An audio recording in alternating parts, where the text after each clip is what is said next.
So going back to you getting started up, you start your journey, and as you were already a woman in business, a black woman in business with regards to, you were doing your accounting and finance, but with regards to then starting this business, in terms of challenges or any barriers, how did you find that? And did you find it difficult to kind of get people to even be interested in eating African food?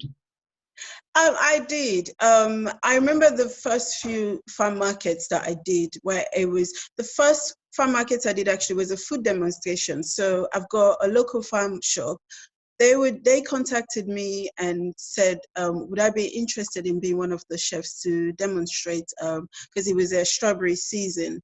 And I replied to the email saying, yes, I can do it if I'm allowed to mix it with an African ingredient. Yeah. And they said, yeah, sure, that's fine.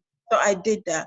But I have to say, the biggest thing was, even when I was doing the chili sauces was and the product, was getting people to try it. Right, yes. Yeah. So getting people to try and trust what you're selling, to say, yes, I'll try that. And that was a big challenge. So I had to have a step back and redesign everything. Because initially it was me doing the labels at home, right, and just printing labels and putting it on. And then I realized that if I'm going to get people that have never ever heard about African food or never had any experience with African food, if I'm going to get them to be interested in what I do, the presentation is going to be, it needs to be amazing. I need to be able to package myself the way food that they're familiar with are packaged. So I went back to the drawing board and I got someone involved and said, this is my product and I need you to help me with it. And they came up with my labels and the logos and everything.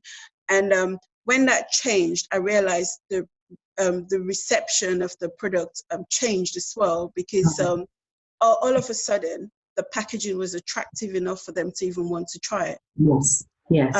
When the packaging wasn't attractive, and I don't really blame them, because, as I say, they don't know anything about Sierra Leone. If you don't know anything about Africa, you don't know anything about African food, and this thing that you're seeing or the packaging that you're seeing is not presentable enough, I wouldn't want to try it either, because I'm thinking, if they haven't actually taken time to look into presenting themselves well, why would I want to try that? So once I changed that, then the reception was so much better, and people are more willing and engaging a lot more. So when I'm out and about, and I've done events for people that have never ever had any experience with African or Black food, to be honest, they've hired me to do a birthday party.